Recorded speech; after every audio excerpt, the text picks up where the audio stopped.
बिस्मिल्लाहिर्रहमानिर्रहीम। अस्सलाम वालेकुम। आप देख रहे हैं यूट्यूब चैनल और मैं हूं नबील अहमद। अगस्त का महीना शुरू हो चुका है।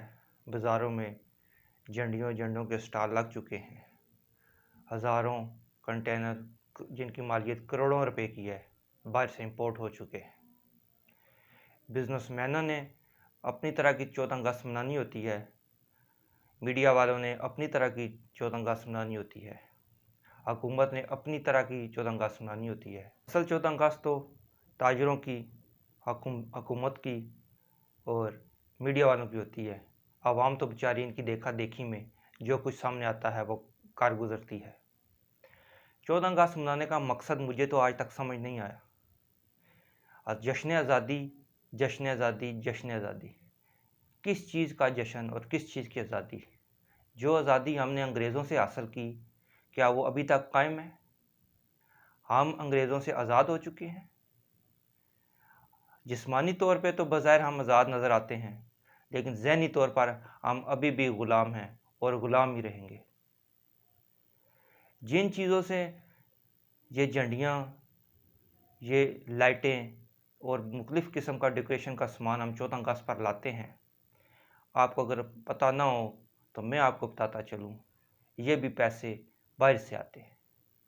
9 लाख पाकिस्तानी मुख्तलिफ़ ममालिक में जाकर मजदूरी करता है और वो जो पाउंड और डॉलर उन्हीं अंग्रेज़ों से कमा कर हमें यहाँ पे बेचता है, उन्हीं डॉलरों और पाउंडों से हम ये चीज़ें ख़रीद कर जश्न आज़ादी मनाते हैं। कैसी अजीब किस्म की ये जश्न आज़ादी है। और जब यह अगस्त का महीना आता है तो पूरी कौम इस एक ही पट्टी पर चढ़ जाती है, जश्न आज़ादी। किस चीज़ और छोड़ के जेलों में बैठे हुए कैदी भी वहाँ पे भी वो जिनको 6-6 साल कैद की सज़ा हुई है, वो भी बड़े शौक़ से जश्न आज़ादी मनाते हैं और नगमे बड़े शौक़ से गाते हैं।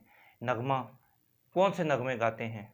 हम जिंदा कौम हैं। अंदाज़ा लगाएं, 6-6 7-7 कत्ल किए हुए एक शख्स जेल में बैठा हुआ है और जश्न आज़ादी मना रहा है, पीछे नगमा लगा हुआ है, हम जिंदा कौम है। लानत हो ऐसी ज़िंदगी पे और लानत हो ऐसी कौम पे जो अंग्रेज़ों का अभी तक खाते हैं। लिबास हमें अंग्रेज़ों का पसंद, हमारे घर में साबुन से लेके सर्फ़ तक, सर्फ़ से लेके जूतों तक, कपड़ों तक, हर चीज़ अंग्रेज़ों की है और हम कहते हैं जश्न आज़ादी मुबारक। हमने अंग्रेज़ों के ख़िलाफ़, अगर आपको याद ना हो तो मैं याद कराता चलूँ, हमने ये जंग अंग्रेज़ों के ख़िलाफ़ लड़ी थी, हमने ये आज़ादी अंग्रेज़ों से हासिल की थी और अभी तक हम अंग्रेज़ों से आज़ादी हासिल नहीं कर सके। लेकिन इसके बावजूद भी हम जश्न आज़ादी मनाकर अपना मज़ाक दुनिया के सामने क्यों उड़ाते हैं? एक फ़न होता है टेलीपैथी या हिप्नोटिज़्म, आपने सुना होगा।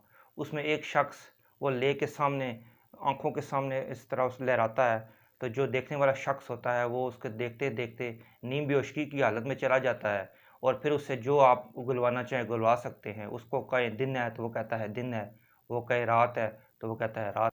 यही हाल हमारी कौम का है। जब 14 अगस्त आता है तो वो टेलीपैथी या हिप्नोटिज़्म का शिकार हम सब हो जाते हैं, आंखें बंद कर लेते हैं और भूल जाते हैं। वो 2-2 घंटे पानी की लाइनों में लगकर पानी भरना, बच्चों के लिए रोटी कमाने के लिए सुबह से लेकर शाम तक जाना, बिजली 10-10 घंटे लोड शेडिंग होना, ये सब चीज़ें भूल जाते हैं और गाते हैं जी हम जिंदा कौम हैं और जश्न आज़ादी मुबारक। जब आप जश्न आज़ादी के ऊपर बात करें तो दानिशवर हमें ये बताते हुए नज़र आते हैं कि जी आपको तो जश्न आज़ादी की कदर ही नहीं है। उनसे पूछें, वो उन किन से पूछो 75 साल पहले जिन्होंने लड़कर अपनी जानें दी, इस ज़मीन को खून दिया और पाकिस्तान आज़ाद किया, वो अब इस दुनिया से चलेंगे। खुदा का वास्ता आप उनके नाम पर ये दिन मनाना और उनकी रूहों को ये जो ज़लालत देना छोड़ दें। उन्होंने जो काम किया पाकिस्तान के लिए, उन्होंने पाकिस्तान आज़ाद किया। ये पाकिस्तान और उस पाकिस्तान में बहुत फ़र्क है। अब उनके कंधे पे बंदूक रख कर चलाना आप छोड़ दें। वो लोग इस दुनिया से चलेंगे जिसकी उम्र 60 साल है, पाकिस्तान में बैठा हुआ है। वो पैदा हुआ है तो वो आज़ाद था, अभी भी वो आज़ाद है। वो किस चीज़ की जश्न आज़ादी मना रहा है? वो कब ग़ुलाम बना था और कब वो आज़ाद हुआ है? पिछले 50-60 सालों में हमने कौन सी जंगें लड़ी हैं? कौन से हमने रॉकेट फायर किए हैं? कौन से हमने इलाका फ़तह कर लिया है? कौन से हमने ग़ुलामी की ज़ंजीरें तोड़ दी हैं? जिस्मानी तौर पर हम आज़ाद हो गए हैं, लेकिन ज़हनी तौर पर तो हम अभी भी मफलूज हैं, हम ग़ुलाम हैं उनके। हमारे मुल्क का बादशाह उनके हुक्म के बगैर नहीं बनता। कोई भी अदारा उनके हुक्म के बगैर नहीं चलता। IMF का कर्जा हमने करोड़ों अरबों में देना है, अभी हम आज़ाद हैं? अगर तराजू के एक पलड़े पे IMF का कर्जा रखें, दूसरे पलड़े पे पाकिस्तान रखें, तो आप बताएं कौन सा पलड़ा भारी होगा? अभी भी हम कहते हैं जी हम आज़ाद हैं। किस तरह हम आज़ाद हैं? खाते हम उनका है, पहनते हम उनका है, बातें हम उनकी मानते हैं, फिर भी कहते हैं आज़ाद हैं। अगस्त 14 अगस्त को हम अपनी छाती और सीने पे बैज लगा लेते हैं। ये बैज तो सफारतकार जो बाहर से आए हुए पाकिस्तान में रह रहे हैं वो भी लगा लेते हैं। क्या वो भी बड़े खुश हैं हमारी आज़ादी से?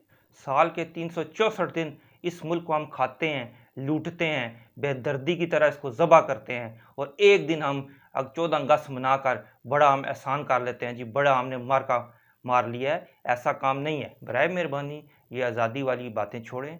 जब तक आपको इस चीज़ का एहसास ही नहीं होगा कि आप गुलाम हैं, तो आप किस तरह जदोजहद करेंगे आज़ादी के लिए? जब तक आप अपने गुनाह को तस्लीम ही नहीं करेंगे, आपकी तौबा और माफ़ी कैसे कबूल होगी? मेहरबानी फरमाकर ये आप एहसास करें कि हम गुलाम हैं और हमें इस गुलामी से निकलना है। जब तक हम हकीकी तौर पर इस गुलामी से नहीं निकलेंगे, हम जश्न आज़ादी नहीं मनाएंगे। और इंशाअल्लाह ये कोई लंबा चौड़ा वक्त नहीं है। पाकिस्तान को सिर्फ 2 साल यार, सिर्फ 2 साल। जिस तरह एक दरख्त मुरझा जाता है, उसकी गोडी करते हैं, उसको पानी लगाते हैं, उसके ऊपर स्प्रे करते हैं, वो फल देना शुरू करता है। टोटल 2 साल आप इसको पानी लगाओ, आप इसको स्प्रे करो, आप इसका ख्याल रखो, और 2 साल बाद इंशाल्लाह हम हकीकी आज़ादी मनाएंगे और दुनिया को बताएंगे कि हम वाकई आज़ाद हैं। जब तक हम आज़ाद नहीं होते, बराए मेहरबानी आज़ादी का नारा लगाना छोड़ दें। इजाज़त दीजिए, मिलते हैं अगली वीडियो के साथ। अल्लाह हाफ़िज़।